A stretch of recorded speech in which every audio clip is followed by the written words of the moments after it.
Дом строился и строится энергоэффективно, и для этого нужно было минимальное вложение в отопление и максимальное удержание температуры. По внешним и техническим характеристикам все совпало с моими ожиданиями. На протяжении года пользуемся, никаких проблем нету.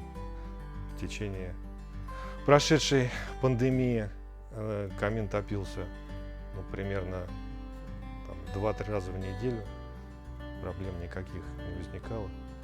То есть одни положительные впечатления создались от этого камина.